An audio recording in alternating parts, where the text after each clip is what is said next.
This is Suzanne Wagner, and we are doing the daily Numerology and Astrology blog. Today's is for August 22nd, 2021. As we wind down the time of Leo, I say hello out there to all the fellow Leos. And as we prepare to go into the more meticulous and detailed sign of Virgo, I say hello to all the Virgos coming into their season in astrology. If you add all those numbers together, today of 8/22/2021, you get the number 17. And if you add the 1 and the 7 together, you get the number 8. The number 8 brings the feelings of sadness home.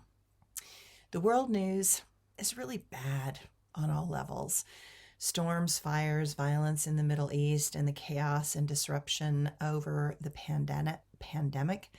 It seems to never end. There are moments when we feel helpless in the face of such tremendous obstacles, and what can one person do in the face of so many challenges?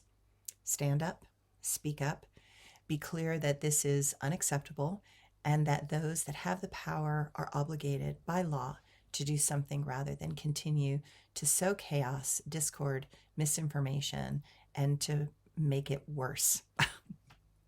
But we also know that we are very far from agreement, change, and actions that prove worthy for the seriousness of these events. And that is what brings us so much sorrow. We know that our hearts are going to have to continue to suffer through the truths of this time and the terrible events still to come. While so much will shift quickly in the next few months, I am afraid much of it will not be to our liking. We have been shocked at the level of misery some will tolerate, and it is still not enough for them to shift. I know that in my heart, those places of resistance carry tremendous karma through time, and I am just glad I am not one of them. The astrology today. The moon is moving into full and gets there early in the morning when things are at the end degrees, the end degree of Aquarius, the beginning degree of Pisces, when things are at that very end degrees, preparing to shift from one sign to the next. The moon checks to see if we have really learned the lessons necessary to progress. If we have not, then those lessons hit hard, very hard. That seems clear in this pressure cooker of a world that is on the verge of exploding and collapsing. While there are many things that can be done, most are not being done or being fully embraced for the greater good of all. This is the second full moon in Aquarius this year, reminding us that the progressive energy of Aquarius is attempting to break us out of the dark ages we have been living through for decades. A very bright light is being shown in on our mistakes and choices from the past that are clearly no longer working for where this world is presently headed. More and more, I hear from those that know they want to find true love.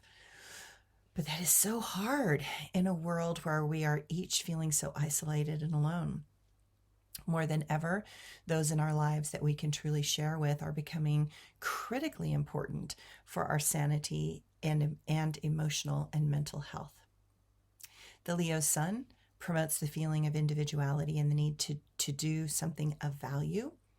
The Aquarius moon sees the challenges of the greater community of mankind and wants all of us to pull together and work as a team for change. This opposition is throwing water on an oil fire, and things are ratcheting up. Feelings below the surface are exploding into the light of day. This is to awaken those bigger humanitarian qualities within so that we can help others. The moon will leave Aquarius shortly after the full moon and go into the emotionally complicated yet compassionate sign of Pisces. This moon will make us really look at our unfinished business. We will no longer have time to joust with others in complicated discourse that goes nowhere, nor will we even care. It will be up to us to enjoy those things in our private life that are life-affirming and life-giving. Detailed work helps us feel accomplished and will allow us to get noticed by those higher up.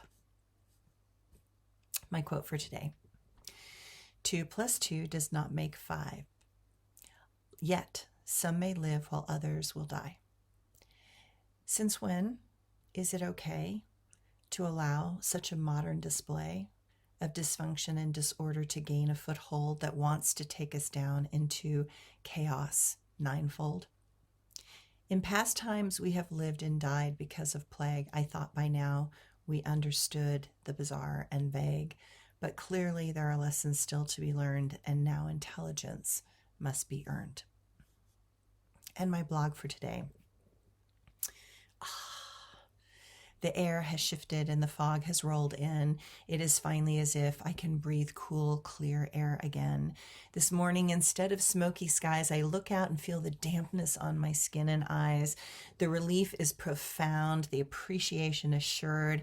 I lift my cup of tea to all those that have endured.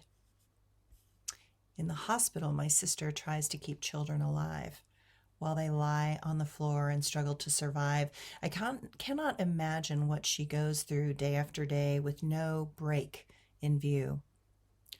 What we are doing to those in medical care is a form of abuse that they alone are supposed to bear.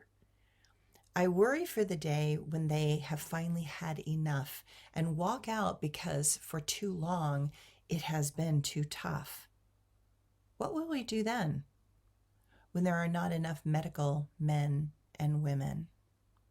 It is not fair to those doing the work when some scream in their face with hate and a smirk. Evil lives in such souls, and they are being eaten away by the hatred that wants to take man to a doomsday. Hope still lives and can still thrive in those whose hearts care more than their pride. I will wait by an ancient door. Just look for the one that says never more.